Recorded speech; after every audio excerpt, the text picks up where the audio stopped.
Hello बच्चों, आप सभी का स्वागत है आपके अपने YouTube चैनल कंबोज सर पर। तो इस वीडियो में देखेंगे क्लास 10 के सब्जेक्ट मैथ्स के चैप्टर नंबर 14 जिसका नाम है सांख्यिकी, और इंग्लिश में अगर बात करें तो स्टैटिक्स। तो इस चैप्टर में आपके प्रीवियस बोर्ड एग्जाम में जितने क्वेश्चन अभी तक पूछे जा चुके हैं वो क्वेश्चन, प्लस आपके जो आने वाले बोर्ड एग्जाम है उसमें कौन सा क्वेश्चन इंपॉर्टेंट रहने वाला है वो क्वेश्चन। तो इन सारे क्वेश्चंस को हम डिस्कस करेंगे और बेसिक कॉन्सेप्ट आपका क्लियर कराऊंगा कि किस तरह से किसी भी क्वेश्चन को आप इजीली कर सकते हैं। तो जो बच्चे चैनल पर फर्स्ट टाइम विजिट कर रहे हैं, चैनल को जरूर सब्सक्राइब कर लीजिएगा ताकि जो आने वाले वीडियोस हैं, और आपको मैं बता दूं आपके बोर्ड एग्जाम में जितने भी सब्जेक्ट आते हैं, तो जितने भी सब्जेक्ट के आपके एग्जाम होते हैं सारे सब्जेक्ट की प्रिपरेशन मैं बहुत अच्छे से कराने वाला हूँ। लास्ट ईयर भी मैंने बच्चों को प्रिपरेशन कराई थी, तो बहुत अच्छा रिस्पॉन्स रहा, बच्चों की तरफ से भी काफी अच्छे मार्क्स लेकर के आए थे। ठीक है, तो इस बार आप लोगों से भी उम्मीद है कि आप भी अच्छे से तैयारी करेंगे और अच्छे मार्क्स लेकर के आएंगे और अपने मम्मी पापा का नाम भी साथ में रोशन करने वाले हैं। ठीक है, तो करते हैं सीधा वीडियो को स्टार्ट, और आ चुके हैं हम आपके चैप्टर नंबर 14 के महत्वपूर्ण सूत्र एवं तथा तथ्य पर। ठीक है, थोड़ा सा बेसिक कॉन्सेप्ट समझ लेते हैं कि इस चैप्टर में क्या क्या किस टाइप के क्वेश्चन पूछे जा सकते हैं, क्या क्या फॉर्मूले हैं आपने जो याद करने हैं। बाकी ये जो आप क्वेश्चन देख रहे हैं इन सब की पीडीएफ भी आपको मिल जाएगी डिस्क्रिप्शन में। सिंपल आपने मोर पर क्लिक करना है और वहां से आपको ये पीडीएफ डाउनलोड कर लेनी है। प्लस उसके अलावा अगर आप इस 14 चैप्टर की किसी भी एक्सरसाइज की कोई भी क्वेश्चन अगर आप देखना चाहते हैं, बेसिक बिल्कुल स्टार्टिंग से कैसे कोई भी वैल्यू आप निकाल सकते हैं, तो पूरा चैप्टर आपका यानी जो एनसीईआरटी बुक के आपका चैप्टर नंबर 14 है वो भी मैं ऑलरेडी कंप्लीट करा चुका हूँ। उसका लिंक भी डिस्क्रिप्शन में देखने को मिल जाएगा, तो आप जो भी एक्सरसाइज देखना चाहते हैं वो आप देख सकते हैं इजिली। तो देर न करते हुए चलते हैं सीधा आपके स्टार्टिंग पर महत्वपूर्ण सूत्र एवं तथ्य पर। पहला है केंद्रीय प्रवृत्ति के मापों के जो प्रकार होते हैं, तीन प्रकार होते हैं। एक होता है आपका माध्य जिसको मीन के नाम से जानते हैं इंग्लिश में, दूसरा होता है माध्यिका या माध्यक, तीसरा होता है बहुलक। 6 नंबर का क्वेश्चन आपका इन दोनों से पूछा जाएगा, या तो माध्यक या फिर बहुलक। ठीक है, बाकी 2 या 3 नंबर का क्वेश्चन आपका यहाँ से माध्यक माध्यिका बनेगा ही बनेगा। ये तो कंफर्म है कि 6 नंबर का क्वेश्चन आपका एक लॉन्ग टाइप में देखने को मिलेगा ही मिलेगा। ठीक है, और बहुत ईजी है ये 6 नंबर। कोई भी बच्चा अगर एक बार भी वीडियो को देख लेता है तो आराम से 6 नंबर उसके कंफर्म हो जाते हैं। तो माध्य क्या होता है हम उसको समझ लेते हैं। बोला है किसी संख्यात्मक सामग्री के समस्त पदों के योगफल को पदों की संख्या से भाग करने पर प्राप्त भागफल को समांतर माध्य या माध्य कहते हैं। इसे एक्स से प्रदर्शित करते हैं। कहने का मतलब है कि अगर 4 बच्चे हैं जिनकी ऊंचाई अगर हम देखें 4 फीट, 5 फीट, 5 फीट और 4 फीट, टोटल आपके बच्चे कितने हो गए 4। तो उसको हम 4 से भाग दे देंगे, जो आंसर निकल के आएगा वो क्या हो जाएगी, इनकी औसत हो जाएगी, यानी मीन हो जाएगा, यानी माध्य हो जाएगा। क्लियर है। उसके बाद नेक्स्ट जो आपका है माध्य निकालने के जो फॉर्मूले हैं उनको हम देखेंगे। बाकी जो डिटेल्स दे रखी है उसको अभी फिलहाल हम छोड़ रहे हैं यहाँ पे। ठीक है, तो एक जो पहला फॉर्मूला आ जाता है sigma F I X I बट्टे सिग्मा एफ आई। एक आपने ये फॉर्मूला याद कर लेना है। सिंपल सा माध्य बराबर क्या होता है एफ एक्स सिग्मा नीचे एफ। ठीक है, तो एक ये मान आपने अच्छे से याद कर लेना है, यानी फॉर्मूला अगर मैं बोलूँ कौन सा, sigma sigma F I X I बट्टे एफ आई इक्वल टू में आपका रहता है एक्स बार। एक्स बार से हम किसको दिखाते हैं, माध्य को दिखाते हैं। क्लियर है। तो एक फॉर्मूला आपने ये वाला याद कर लेना जो यहाँ पे आप देख रहे हैं। उसके बाद जो दूसरा मैं यहीं पर बता देता हूँ आप लोगों को बच्चों टोटल तीनों फॉर्मूले। ठीक है, जैसे कि पहला फॉर्मूला मैंने आपको बताया माध्य निकालने का। एक तो देखो हो गया माध्य निकालने के तीनों फॉर्मूले। पहला होता है आपका प्रत्यक्ष विधि। ठीक है, क्या बोलते हैं उसको हम, प्रत्यक्ष विधि बोलते हैं। और प्रत्यक्ष विधि में देखो माध्य निकालने को हम बोलते हैं एक्स बार इक्वल टू होता है sigma F I X I बट्टे सिंपल एफ आई हो जाता है। ठीक है, उसके बाद दूसरा आ जाता है आपका पग विचलन विधि। ठीक है, पग विचलन विधि। ठीक है, इसका जो फॉर्मूला होता है, इसके अलावा जो एक जो और आपका होता है उसका नाम मैं शायद भूल रहा हूँ। ठीक है, तो दो तरीके तो ये हो गए। इसका जो फॉर्मूला हो जाता है वो होता है A plus sigma F I U I बट्टे एफ आई। एक तो फॉर्मूला ये हो गया पग विचलन विधि, एक तो प्रत्यक्ष विधि हो गया। एक तो होता है स्टेप डेविएशन मेथड जिसको हम इंग्लिश में जानते हैं पग विचलन विधि यानी हिंदी में। और एक तो हो गया डायरेक्ट मेथड, और एक होता है अ, अभी देख लेता हूँ बच्चों, वो शायद मेरे दिमाग से भी निकल रहा है, तो हम किस नाम से जानते हैं। ठीक है, तो तीसरा जो देखते हैं कल्पित माध्य विधि। ठीक है, एज्यूम्ड मेथड। तो एज्यूम मेथड जो होता है आपका वो मैं यहाँ पे लिख देता हूँ। ठीक है, एज्यूम मेथड यानी कल्पित माध्य विधि। कल्पित माध्य विधि तीसरा जो फॉर्मूला है वो होता है सिंपल आपका A plus sigma F I DI बट्टे सिग्मा FI, ये तीन आपके फॉर्मूले हैं किसको निकालने के लिए, माध्य को निकालने के लिए। तो इन तीनों फॉर्मूलों को आप अच्छे से याद कर लीजिएगा। उसके बाद आपके जो माध्यक और बहुलक का फॉर्मूला बचा है उसको भी मैं यहीं पे बता देता हूँ, ताकि सीधा फिर हम क्वेश्चन को समझेंगे। तो बहुलक की अगर बात करूँ तो बहुलक के लिए जो फॉर्मूला बनता है वो होता है आपका L प्लस ब्रैकेट में आपका F1 माइनस F0 बट्टे 2 F1 minus F2 minus F0। ठीक है, 2F1 आपका F0, फिर उसके बाद आपका आ जाता है F2। क्लियर है। और इधर आपका आ जाएगा इंटू H। बाकी अभी फॉर्मूले जब हम इस क्वेश्चन को करेंगे तो वहाँ पे मैं आपको इसको अच्छे से बताऊंगा कि कैसे आप ये जो मान निकलेंगे कहाँ से आएंगे। उसके बाद आ जाता है आपका किसका, माध्यक का। ठीक है, माध्यक में आपका फॉर्मूला बनेगा L प्लस एन बट्टे 2 माइनस CF बट्टे आपका आ जाता है F, और गुणा में आ जाएगा क्या आपका H। ये बाकी जो आपके यहाँ पे H क्या है, F क्या है, ये सभी मैं आपको बताऊंगा जब हम इसके क्वेश्चन देखेंगे यहाँ पे। ठीक है, तो यहाँ पे आपके देखो, जब आंकड़े वर्गीकृत हो यानी तीन मेथड आपको सिंपल मैंने बता दिए। उसके बाद बहुलक का देखो, यहाँ पे बहुलक ज्ञात करने के लिए L plus F1 minus F0 2F1 minus F0 F2 गुणा H, जो भी मैंने आपको फॉर्मूला दिखाया। तो माध्यक का देखो बोल दिया है n+1/2 करके आप माध्यक पद निकालेंगे। फॉर्मूला आपका क्या हो जाता है L+n/2 माइनस CF बटे F गुणा H। क्लियर है। उसके बाद एक जो मोस्ट इंपोर्टेंट फॉर्मूला आपने याद रखना है वो आप इसको देख लीजिए, एक नंबर का क्वेश्चन कंफर्म यहाँ से बनेगा ही बनेगा। क्या कहेगा, बहुलक बराबर 3 गुणा माध्यिका माइनस 2 गुणा माध्य। आपको या तो माध्यिका दे देगा या फिर माध्य दे देगा, बोलेगा बहुलक निकालो, या फिर बहुलक दे देगा माध्यिका दे देगा, माध्य निकालने के लिए बोलेगा। क्लियर है। तो इतनी चीजें आपने अच्छे से याद कर लेनी है। तो अब सीधा चलते हैं आपके MCQ। देखो पहला जो क्वेश्चन आप देख रहे हैं MCQ में, तो पहला क्वेश्चन है आपका फॉर्मूला आपको बताना है सही वाला। तो इसमें देखो बहुलक बराबर 3 गुणा माध्यिका, 3 माध्यिका 2 मीन। ठीक है, तो कौन सा नंबर आपका फर्स्ट वाला इसमें हो जाएगा राइट। नेक्स्ट क्वेश्चन पर चलते हैं। हाँ, ये आपका पूछेगा नहीं, तीसरा वाला देख लीजिए, इंपॉर्टेंट है। बोला है यदि 1,2,x,3 तथा 4 का माध्य 2 है तो x का मान निकालिए। सिंपल, आपने सभी पदों का योग, ये फॉर्मूला याद कर लो समांतर माध्य का। तो जब आप इसको सॉल्व करेंगे 1+2+x+3+4, ठीक है, टोटल पद आपके पास कितने हैं, 1 2 3 4 5 पद है, बट्टे 5 बराबर में कितना है 2। तो ये इधर चल जाएगा गुणा में, तो 5 दूनी 10 बराबर ये 4 और 3 जुड़ जाएगा, 4 5 7 8 9 10। ठीक है, 10 प्लस एक्स, तो सीधा एक्स कितना आ जाएगा बच्चों, 0 आ जाएगा, यानी पहला नंबर इसका सही हो जाएगा। ठीक है, ऊपर देख लेते हैं इसका आंसर क्या है। देखो यहाँ पे आप देख पा रहे होंगे 0 है। अगला है जो कि आपका निश्चित उत्तर प्रश्न है। यहाँ पे बोला है आंकड़ों का माध्यक निकालना है। तो माध्यक निकालने के लिए मेथड देख लो कैसे निकालना है। सिंपल, आपने इनको पहले किस क्रम में लगा देना है, आरोही क्रम में लगा देना है, यानी छोटे से बड़े की ओर। क्लियर है। उसके बाद टोटल आप देख लो, अगर विषम संख्या आ रही है यानी देखो n का मान क्या है, विषम है, तो आपने n+1/2 करके इसको सॉल्व कर लेना है। तो जो पांचवें नंबर जो उसका मध्य पद आएगा, जैसे 9 आया, इसको हम सॉल्व करेंगे 5। 5 पे देखो 1 2 3 4 5, 5 पे क्या है 33 आपका आंसर हो जाएगा। यहीं अगर आपका आता 8, 8 कैसी संख्या है, विषम संख्या, तो यहाँ पे सिंपल आप n/2 करते, n/2 कितना आ जाता, 8/2 करके आ जाता आपका कितना 4। तो चौथे पे क्या है 29, तब आपका आंसर क्या हो जाता है 29। फिर नेक्स्ट जो क्वेश्चन है बोला है एक्स का मान ज्ञात कीजिए और संचयी बारंबारता दे रखी।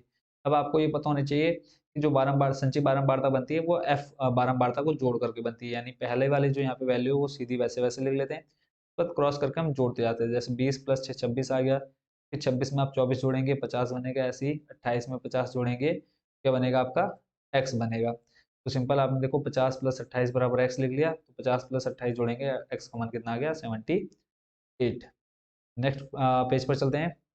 यहाँ पे भी देखो वही चीज बोला है, माध्य माध्यिका तथा बहुलक के बीच संबंध निकालना है। तो फॉर्मूला आपने याद कर लिया था वहां पे, तो उसको हम दोबारा डिस्कस नहीं कर रहे हैं। नेक्स्ट आपको मैंने अभी बोला था कि एक नंबर का क्वेश्चन आपका पूछा जाएगा इस फॉर्मूले से रिलेटेड। तो यहाँ पे आप देख रहे हैं, तो एक बारंबारता बटन के लिए माध्यक 50 माध्य 55 दे रखा, बहुलक निकालना है। फॉर्मूला आपके सामने, सिंपल रखो और निकाल लो। फिर बोला है समांतर माध्य निकालना है। एक क्वेश्चन हमने थोड़ी देर पहले सेम टू सेम किया था, तो क्वेश्चन आपको दिख रहा है, इसको आप खुद से सॉल्व कर लेंगे। उसके बाद नेक्स्ट जो आप देख रहे हैं, एक फॉर्मूला आपने याद करना है किसके लिए, एक्स बार है। एक्स बार को ही हम बच्चों माध्य बोलते हैं, तो इसको भी आप देख लीजिएगा। प्रश्न नंबर 7, बहुलक निकालना है। बहुलक के लिए बच्चों क्या होता है, जो सबसे ज्यादा बार रिपीट होता है वही हमारा क्या होता है बहुलक, यानी जो बहुत बार आया हो। तो जैसे कि आप देखेंगे 6 इसमें 4 बार आया, तो 6 आपका क्या हो जाएगा बहुलक हो जाएगा। अगले प्रश्न पर चलते हैं। यहाँ पर बोला है बहुलक को परिभाषित कीजिए, तो सबसे ज्यादा बार आने वाली आवृत्ति वाले पद को हम क्या बोलते हैं, बहुलक बोलते हैं। नेक्स्ट आपका इंपॉर्टेंट है, ये भी देखो जो हमें फॉर्मूला मैंने कहा था एक नंबर वाला क्वेश्चन आएगा ही आएगा, वही क्वेश्चन से आप वही उसी फॉर्मूले से यहाँ पर इसको सॉल्व किया हुआ है। बोला है माध्य निकालना है, माध्य का यानी माध्यक व्याप 45, बहुलक दे रहे हैं तो सिंपल मान रखा और आंसर आ जाएगा। फिर आपका x का मान निकालना है। अभी ये क्वेश्चन मैंने आपको पूरा सॉल्व करके दिखाया था, उसका मान भी 0 आया था, इसका आंसर भी 0 है, तो ये क्वेश्चन देख लीजिए आप कितना इंपॉर्टेंट है। नेक्स्ट है आपका दिए गए बारंबारता बंटन सारणी से x तथा y का मान निकालिए। तो x तथा y का मान अभी थोड़ी देर पहले मैंने आपको निकाल के दिखाया था कैसे, पहले वाले को ऐसे रख देना है, फिर इसमें जोड़ेंगे 5 में हम x जोड़ेंगे। देखो यहाँ पर आपको दिखाता हूँ, 5 प्लस x जोड़ करके कितना आना चाहिए, 15 आना चाहिए। 5 इधर जाएगा तो x का मान कितना हो जाएगा, 10। ठीक है, ऐसे ही y का मान निकालना है तो 15 में 20 जोड़ो, यानी 20 प्लस 15 करोगे तो बराबर क्या आना चाहिए, y आना चाहिए। तो 5 आ जाएगा, इधर 3, यानी y का मान कितना, 35। अगर आप इसका बेसिक कॉन्सेप्ट समझना चाहते हो और अच्छे से समझना चाहते हैं तो डिस्क्रिप्शन में आपको लिंक मिल जाएगा, वहां से आप जाकर के कंप्लीट एक्सरसाइज का सॉल्यूशन देख सकते हैं। क्लियर है। नेक्स्ट जो क्वेश्चन है आपका 4 अंक का है, इसमें बोला है क्या निकालना है, कल्पित माध्य विधि। अभी मैंने आपको 3 फॉर्मूले दिखाए थे, यहाँ पे कल्पित माध्य विधि का फॉर्मूला आप देख लीजिए। ठीक है, कल्पित माध्य विधि से आपको क्या बोला है, सॉल्व करना है। तो a plus sigma F I D I into F I. तो एक एक क्वेश्चन में आपको इन तीनों विधियों का समझा दूंगा अभी जैसे क्वेश्चन आएगा। ठीक है, तो एक एक विधि अगर आप सीख लेते हैं तो बाकी कोई भी रिलेटेड क्वेश्चन आएगा सेम फॉर्मूले सेम मेथड से हो रहा है। तो कल्पित माध्य के लिए देखो मैंने अभी आपको फॉर्मूला दिखा दिया था क्या, a plus sigma F I U I into F I गुणा एच।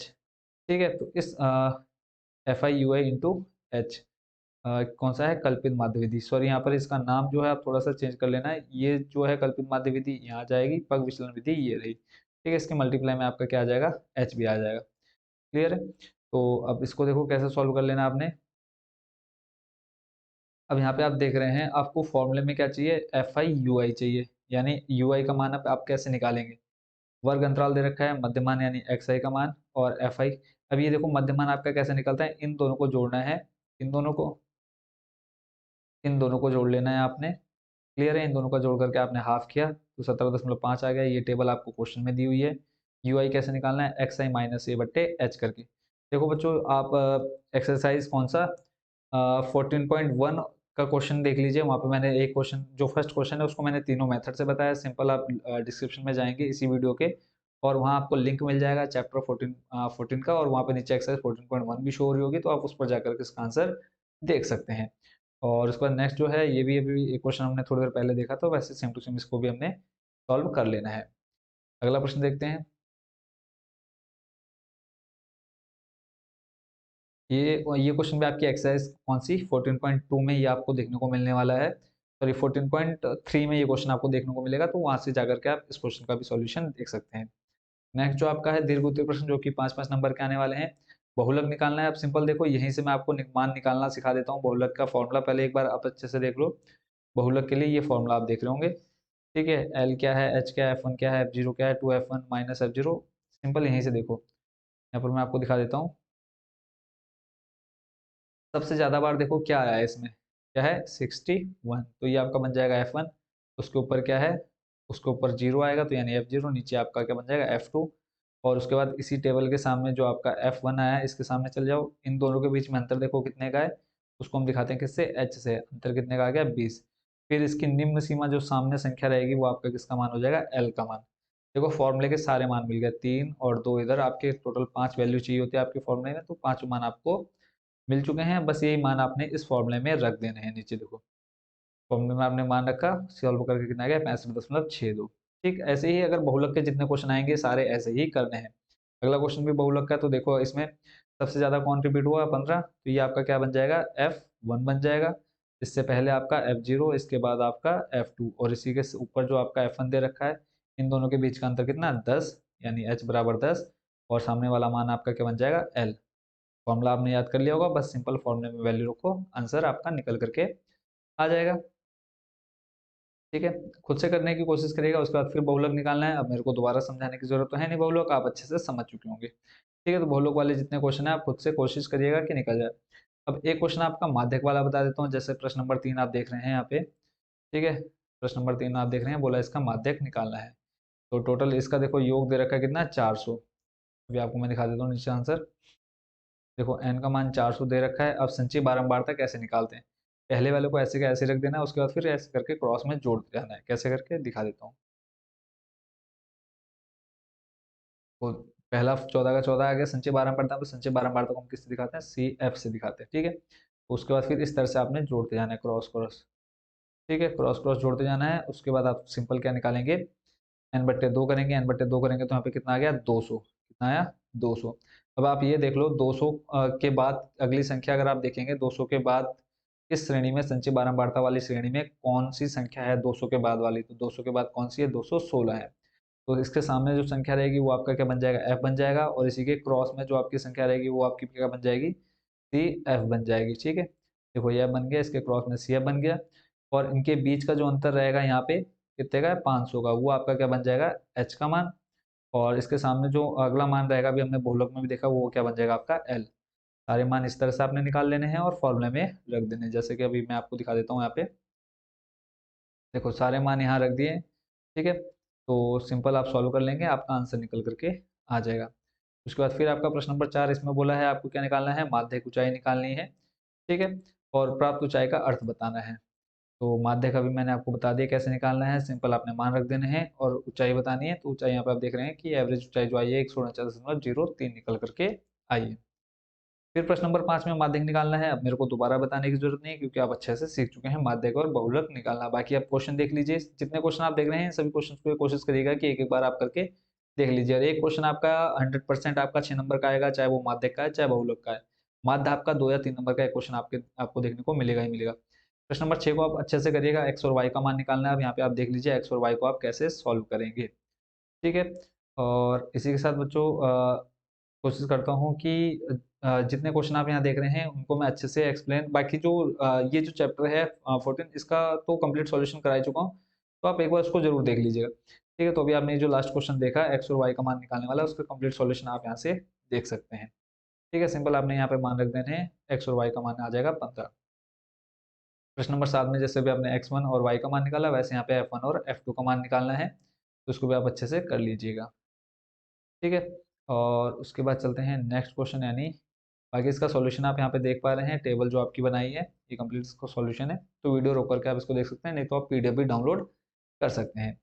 अगला क्वेश्चन है प्रश्न नंबर 8, मोस्ट इंपॉर्टेंट है, इसको भी आप खुद से पढ़ने की ट्राई कीजिएगा। एफ का मान निकालना है और माध्य दे रखा है, ठीक है। अब आपको पता है माध्य निकालने के लिए फॉर्मूला सिंपल क्या होता है, ठीक है। आप तीनों में से किसी भी मेथड का यूज कर सकते हैं, चाहे प्रत्यक्ष विधि हो गया, कल्पित माध्य विधि हो गया, और तीसरा आपकी कौन सी विधि थी, नाम मैं बार बार भूल जाता हूँ, पग विचलन विधि, ठीक है। तो तीनों में से जो मेथड आपको अच्छा लगे उस मेथड का आप यूज करके आप यहाँ पे एफ का मान निकाल सकते हैं। अगला है, इसमें बोला है बहुलक और माध्य निकालना है। प्रश्न इसमें देखो नीचे आप देख रहे हैं, बहुलक और माध्य निकालना है। बहुलक आपको पता है सबसे ज्यादा जो रिपीट होता है वो आपका क्या बन जाएगा, जैसे सबसे ज्यादा कौन है 23, तो ये आपका बन जाएगा F1, ऊपर बन जाएगा आपका F0, नीचे आपका बन जाएगा F2। इसके सामने जो रहेंगे इनके बीच का अंतर आपका क्या बन जाएगा, h बराबर 10, और सामने वाली संख्या क्या बन जाएगी, L, ठीक है। बाकी माध्य निकालने की तीनों विधियां मैंने आपको स्टार्टिंग में फॉर्मूला बताया है, सिंपल उसमें मान रख करके आप सॉल्व कर सकते हैं। पहले बहुलक निकाल लिया 36.8, उसके बाद माध्य निकालने के लिए इन्होंने कौन सी विधि यूज की है, देखो एफ आई यू आई कौन सी विधि है, एफ आई यू आई किस में आता है बच्चों, एफ आई यू आई आपका आता है कल्पित माध्य विधि में, ठीक है। स्टेप डेविएशन मेथड है, उसमें मान रख करके सिंपल इसका हल कर लिया है। अगला प्रश्न है, आप देख रहे हैं प्रश्न नंबर 10, इसमें आपको टोटल 100 फॉर्मों की संख्या है, यहाँ पे आपको क्या निकालना होगा, माध्यक निकालने के लिए या अधिक प्रकार के त्वरण। ये इस टाइप के क्वेश्चन आपके एग्जाम में जो अब नहीं आते हैं तो आप इस क्वेश्चन को इग्नोर कर सकते हैं, ठीक है। देखो इसका एक एग्जाम्पल दे रखा है क्योंकि इतना इंपॉर्टेंट नहीं है। तो इसी के साथ बच्चों आपका जो चैप्टर 14 है सांख्यिकी स्टैटिक्स के सारे क्वेश्चन बच्चों मैंने आपको दिखा दिए हैं। बस आपने क्या करना है, इन क्वेश्चन को अच्छे से प्रिपेयर कर लेना है, ठीक है। अगर आप इन क्वेश्चन में से किसी भी क्वेश्चन को छोड़ते हैं तो हो सकता है 6 नंबर से आप हाथ धो बैठे। तो कोशिश करिएगा कि जितने ज़्यादा से ज़्यादा क्वेश्चन आप इसके कम से कम मतलब 6 से 7 क्वेश्चन हर एक टाइप के कर लीजिए, चाहे वो माध्यक हो, बहुलक हो और माध्य हो। 6 से 7 क्वेश्चन हर एक टाइप का कीजिए ताकि एग्जाम में बैठने से पहले आपके जो फॉर्मूले हैं वो दिमाग में अच्छे से सेट हो जाए। सारा खेल यहाँ पे फॉर्मूले का, अगर आप फॉर्मूला भूल गए या कोई वैल्यू रखना भूल गए या कैसे निकालते हैं कोई वैल्यू भूल गए तो सब खेल खत्म हो जाने वाला है। तो कोशिश करिए सारे क्वेश्चन अच्छे से प्रिपेयर कर लीजिए, कोई भी क्वेश्चन नहीं छोड़ना है आपने।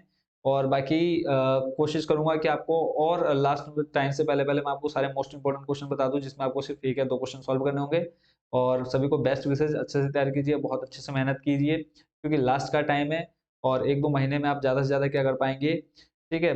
फिर भी कोशिश करो कि कम से कम 80 प्लस का आप अपना सोच के रखो कि 80 प्लस आपको स्कोर करना ही करना है। तो आप सभी को बेस्ट विशेस आपके बोर्ड एग्जाम के लिए। मिलते हैं लास्ट चैप्टर जो कि इसके बाद होने वाला है प्रायिकता का। आप सभी का बहुत बहुत धन्यवाद इस वीडियो को देखने के लिए। तो आप सभी का अगेन एक बार thank you so much watching for this video.